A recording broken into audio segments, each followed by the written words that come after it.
somebody in 7 seconds. So you just formed a first impression of me, right? You have already evaluated what I'm wearing, you looked at what I'm wearing, you looked at my body language, you checked out my voice. What was the tone of my voice? Was it loud? Was it soft? Was I smiling? Was I not smiling? Do I look credible? Do I look like I'm loyal? Do I look friendly? Do I look crabby because it's Monday morning? And the Vikings lost? A little heartbreak there. But that's okay, right? We have next year. We have a new stadium. So I just want to talk to you. I'm in the business of first impressions. So, and why does that matter? Why does that matter what people think of you? Because it does. It would be really great if we all lived in a world where people, when they first met you, they based their opinion of you on your past accomplishments. Right? They maybe don't know those. So the very first thing that people notice about you is the first 7 seconds. I'm going to talk about the 4 things, and it's going to be appearance, behavior, communication, and digital footprint, but we'll talk about that in a little bit. And I also want to let you know that as a corporate image consultant, I'm going to tell you a little bit about myself. I was a personal stylist for like 15 years, and that's where I focused mostly on appearance, right? So I knew there was much more to your image than personal appearance. And Kathy Paper's going to talk a lot more about personal branding later, which I'm super excited to hear her. But when we talk about your personal appearance and your image, it's not all just your personal appearance, okay? There's a lot more to your image than that. And so as a stylist, I knew that, okay? I could get people to look amazing in their clothing, no matter what size they were, okay? And it's kind of funny because people, especially women, there's some guys that have some body image issues, but for us women, we criticize our body 8 times a day. That's normal, and that's kind of sad, because we have a whole world of what we think our body should look like. You know, because we're looking at those magazines, we're watching TV commercials, and we think that this is what the perfect body should look like. And okay, great, she can look good because she's a size 2. Yay for her. We're happy for her, right? Some days we're not so happy.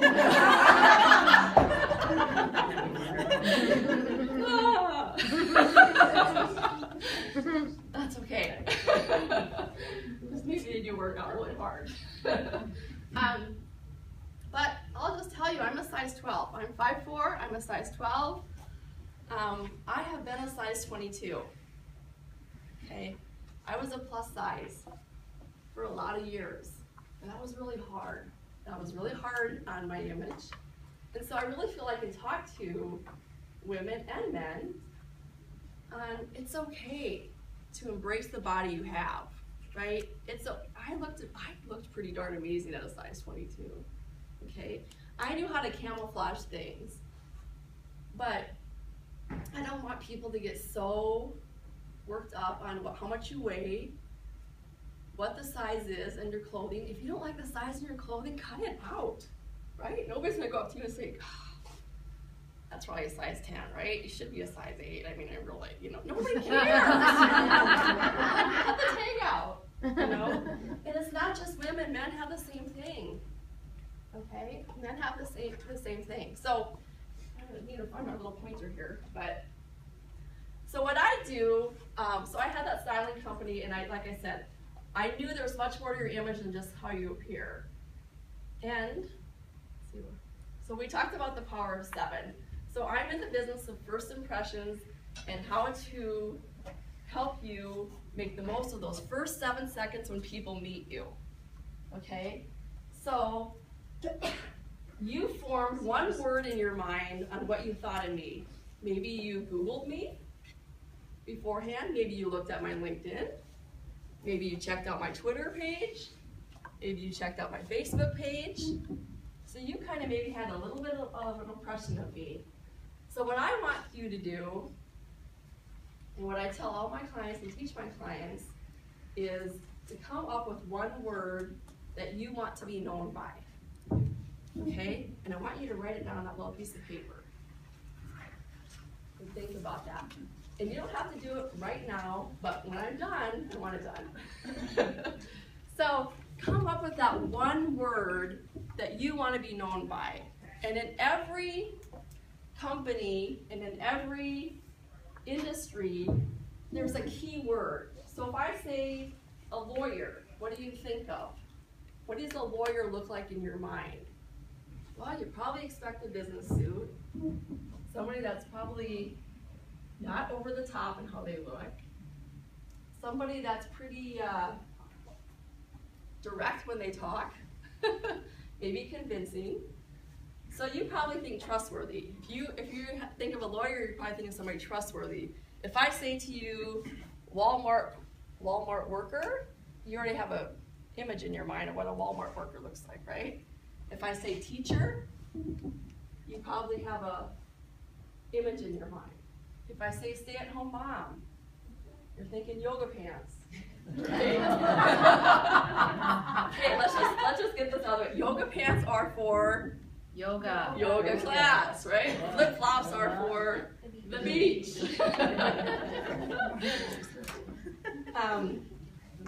So I want you to come up with your one word. And that's what you build your whole image around. Okay, so if your one word is, my husband happens to be a CPA, so how does a very creative person and a CPA reside together? Well, it works pretty well. It's kind of funny, but... Who's the creative one? Well, good question. This is true because he's not your typical CPA. He doesn't, he does pretty well, and he picks out his clothes, and he's pretty creative with his ties. And should he be creative with the numbers? Not so much, maybe. But I want you to come up with your word, okay? And whatever field you're in, how many are in the financial field? Anybody in the financial field? There is a key word that people already think about as being in the financial. I mean, you think of somebody trustworthy, right? Hopefully. You think of somebody dependable. If you're anybody in the marketing field, oh, well, there we go. There are a lot of people in the marketing field. So there's a lot of keywords for in the marketing in the field. So your keyword, whatever you want to be known by, that's how we build your image, okay? So let's talk about, okay, so there are those first 7 seconds. These are the 11 things, and I'm not going to go through all of them, but these are the 11 factors that people judge you on. Okay? They've looked at you in those 7 seconds. They've already kind of determined what your education level is, what your level of success is. Do they trust you? So these are just some things that people come up with in those 11 seconds, or those 7 seconds. Okay, so what I help you do is define yourself before others define you. You control your image before everybody else decides it before you, right? So we talked about what's your keyword. So did anybody write their keyword down? Working on that? Okay. My keyword is passion. Okay. When I talk to people, I mean, you can see my eyes dance when I'm talking to them. I'm smiling, I'm pretty bubbly, I'm happy all the time. It's kind of funny because I am also a brand manager at an insurance company. So I do that as well and I do some graphic design work, and I'm a corporate image consultant. So it kind of all works together. But my very first week on the job as a brand manager, I walked into the president's office, and I don't know, I was walking around, and I walked in, I said hi, and gave him some papers, and he looked at me and he goes, "Are you always this happy?" And I'm like, "Yeah, I guess I am." And he's like, "Okay, I just want to make sure." And so from there on, we had a really great relationship, because then he would come out to my desk every morning, and I'd have to give him a positive thought every day. And I kind of changed his way of thinking. So you have no idea what impact you're going to have on people. Okay, so this is your playbook. for your image. So we're going to talk a little bit about appearance, and then men, I have some tips for you, so as well as some ladies, and then we're going to talk about your behavior and your communication and your digital imprint. So these are the 4 things that make up your image. Okay, like I said, it's just not what you wear. This all melts together to become your image. Whoops. Okay, so we talked a little bit about appearance. Your grooming, okay, your hairstyle, your clothing, make sure it fits, what colors. I can do a whole seminar, we should maybe do that, a whole seminar on color psychology and what colors you can wear in a meeting that'll make you a little bit more trustworthy or more dependable, or if you have to have a really hard talk with somebody, there's a certain color you should probably wear. Okay, how many of you have kids? Oh. If they're little kids, the very first color the eye sees in anything is the color yellow. Mm-hmm. There's a reason why the school bus is yellow. There's a reason why the caution yield and all that tape is yellow. Okay, because that's the first color the eye sees in everything. So be careful where you place it on your body. So if you place it on your body in a spot that you don't want to draw attention to. But if you have little kids, put them in a yellow shirt or something yellow if they're out in the park or if they're in the mall, so then you can find them faster. Okay. So very often, how many of you guys have a dress code at your office? Anybody have a dress code? Not really. You can kind of do whatever you want to. Wow. Good reason. Okay. There's a few that raise their hands. Okay. So I come into corporations and I help them with the dress code, because when I talk to companies, the CEO or the president of the company, I can make them come up with a keyword. What does that company want to be known by? Are they creative? Are they innovative? Are they whatever their keyword is? And then if I'm working with people in their employees on their image, those 2 keywords kind of need to meld. Right? Corporate companies spend thousands of dollars every year on making sure their logo looks amazing, their colors they picked, their marketing materials are effective, all that, but they forget about their employees. So that's where I can help corporations. That's where I can help you as you're working in corporations. If you want to be perceived as a leader, if you want to move up in the world, you need to be memorable. Okay? You need to stand out for your own reasons. And you can't copy what everybody else is doing. You need to be you. And a lot of times when I work with people, they don't know who they are. You know, I don't know what image I want to project. Well, we can help you with that. That's okay. We can help you with that. Just, don't copy anybody else. Just be you, right?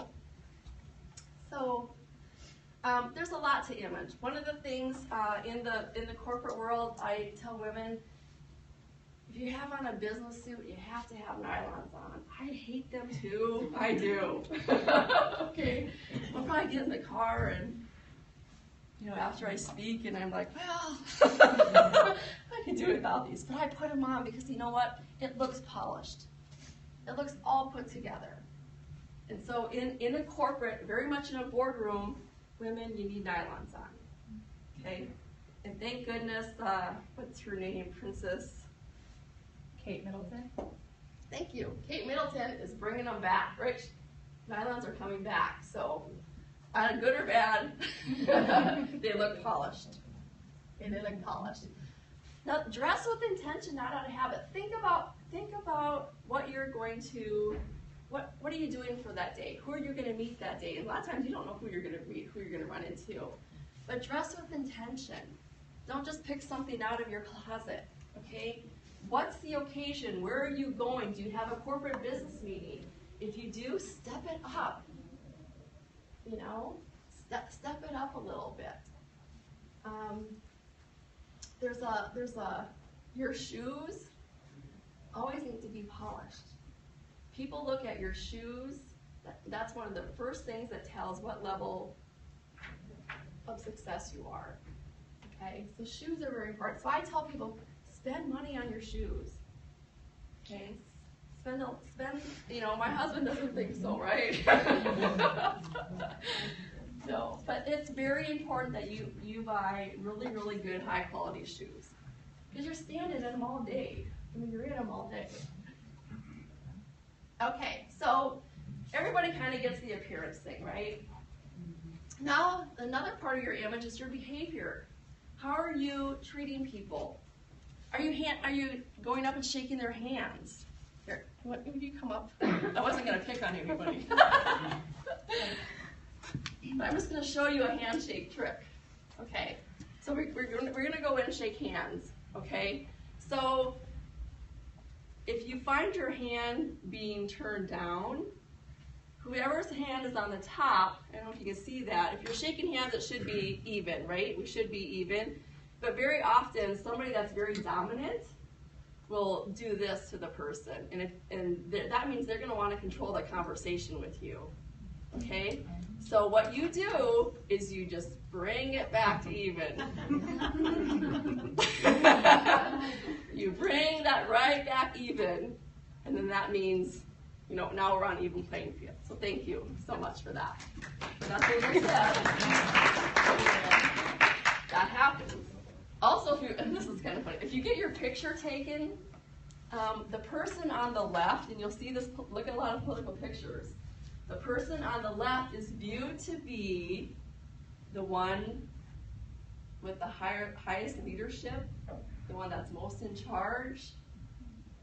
So if you're going to pose for a picture with somebody, if you want to be perceived as the most important person in the picture, you want to be on the left. Your physical left, or the left that the photo is being viewed at? The left of the photo is being viewed at.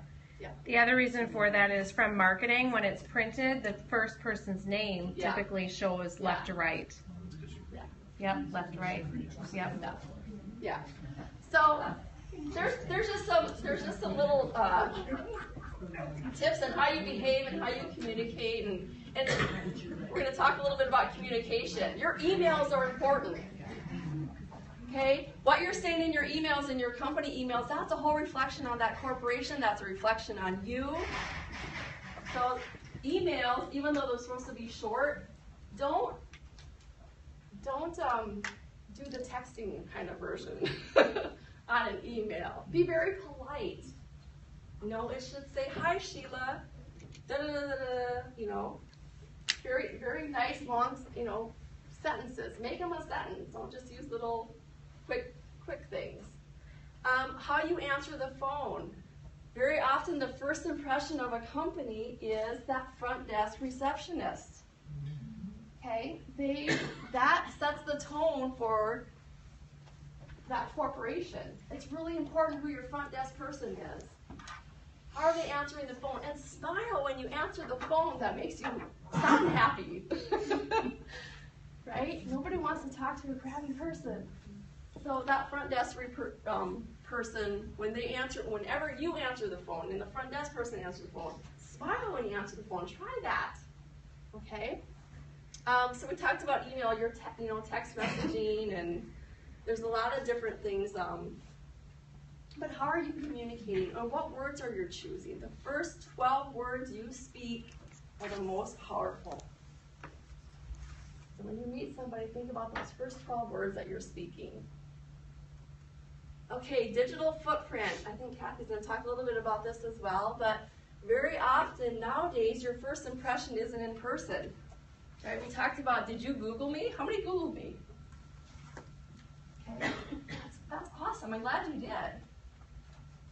Your first impression is a lot of times digitally. If you're on LinkedIn or Twitter, your profile picture needs to be not a selfie. If you're in the business world, you can't have a selfie as your picture. Right? You're not going to be taken seriously. And be careful what you like, because that all ties back to your image. And a little thing, if we go back in communication, gossiping and all that, you might think that if Michelle and I are gossiping about Devin, and we're like, okay, well, you can't believe she did this and she did that. it's not going to make a bad impression on her, it's going to make a bad impression on me, because I'm the one doing the gossiping. So that gets tied back to my image. Okay, so be really careful about that and what you say.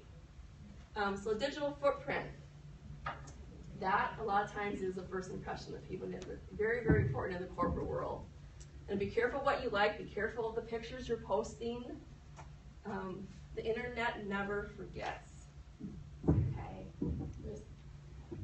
You see young people with the party pictures, and dear me, that stays there for a long time. Okay? All right. So, your image never sleeps. It's on 24/7. So people will look at pictures of you. They'll look at an email maybe at midnight from you, or a text message, or all that, and it stays with them. Then it all comes back to who you are. So we talked about your appearance, how you look, how you behave, how you communicate, and your digital footprint. So I have 5 minutes left for questions. You can ask me anything. Does anybody everybody write their word down? Anybody want to share their word? Nobody wants to share? I already did. Authentic. Authentic. Very good. It's trustworthy. Trustworthy. Okay. Knowledgeable. Knowledgeable? Okay. Inspiring. Inspiring. That's awesome. So one thing I did, I'll talk about this really quick. I don't do a New Year's resolution. I come up with one word for the year that I want to focus on. Last year my word was transform. Okay. This year my word is step. I want to step out of my comfort zone. I want to step up to the next level. And I'm kind of addicted to my Fitbit. So it's a bad day when I can't find my Fitbit. So I do my 10,000 steps a day. So come up with one word. So now you have your word for your image. You also need to have a word for your life for the year. So I think it's very hard to do New Year's resolutions. I love people that do them. I try them, and I do pretty good, and then But if I keep one word, that keeps me focused throughout that whole year, and I always go back to it. So, anybody have any questions for me? I have a question. Yes. How do you feel about boots in the boardroom? Boots. Men's boots or Since I'm a woman, Yeah. I'm curious to. in the boardroom, no. In the boardroom, no. It should be a closed-toed pump. It can be a lower one, or it can be a high one. But a closed-toed shoe in the boardroom is your best bet, always, right? And for men, it's a lace shoe. It's a tied shoe. It's not a slip-on. And never wear a slip-on shoe with a full business suit. Okay, a slip-on shoe is more casual. The number one mistake that I see for men is their jackets are too big. And one of the things that you need is your cuff sleeve should be showing, okay, a little bit. And I work with a lot of people on their business portraits, so I help people pick out clothing for their business portraits and make sure that they look good. And I'm on set for those business portraits because I'm always adjusting things to make sure it's phenomenal, right? And a lot of times I'll see business portraits and the sleeve, the jacket's, way over the sleeve. But that's the number one thing that I see men have a mistake. Yeah. Okay, so we have 2 questions back here. Oh, good. The first one is, I was told you should dress one level above where you want to be. Yes. How does that apply to people that are running their own business? Oh, well, that's good. It's like the person that owns a bigger business. Right. Think big, right? Yeah. Okay, well, you do need to dress. There's 5 different levels of dress code that I help people with, okay? And I have people step up. Wherever you're at on this dress code level, I have you step up 1. If I have you step up 2, people are going to be like, whoa, what? You're going to be viewed really weird. and if you step down for a casual event, just step down 1 level to go for casual. But your question, going back to if you own your business, you can always improve. You can always step up a level. The very highest is boardroom attire, and you can't go any higher than that except if you go to black tie. And then there's another level above black tie, which is white tie, which is when you're at the White House. A lot of times. But so the boardroom is the highest one, and that is where you're in a black suit. You're in a suit. Women are in a suit, and men are in a suit. And it's not a pantsuit, it's very often a skirted suit. Although Hillary Clinton does the pantsuit very, very well. Love her or hate her, she does the pantsuit very well for her body. And then our second question is the millennials or the younger generation, which seems a little bit more casual. How do you advise on that? Well, and everything, How do you maintain this then? everything goes back to their keyword. When I'm working with the millennial, wherever it is, I go back to their keyword. What do you want to be known by? And then we dress you that way, but we also look at what corporation are you working for, and you're going to have to step it up. I mean, if you're really casual and you're working in the attorney's office, I bring them. It's slow. It's very slow because they are very casual, and that's very comfortable for them. But if they want to be perceived as a leader, they'll do what it takes. They will. You just have to convince them. And it's not always easy, but they're coming to me because they want to change.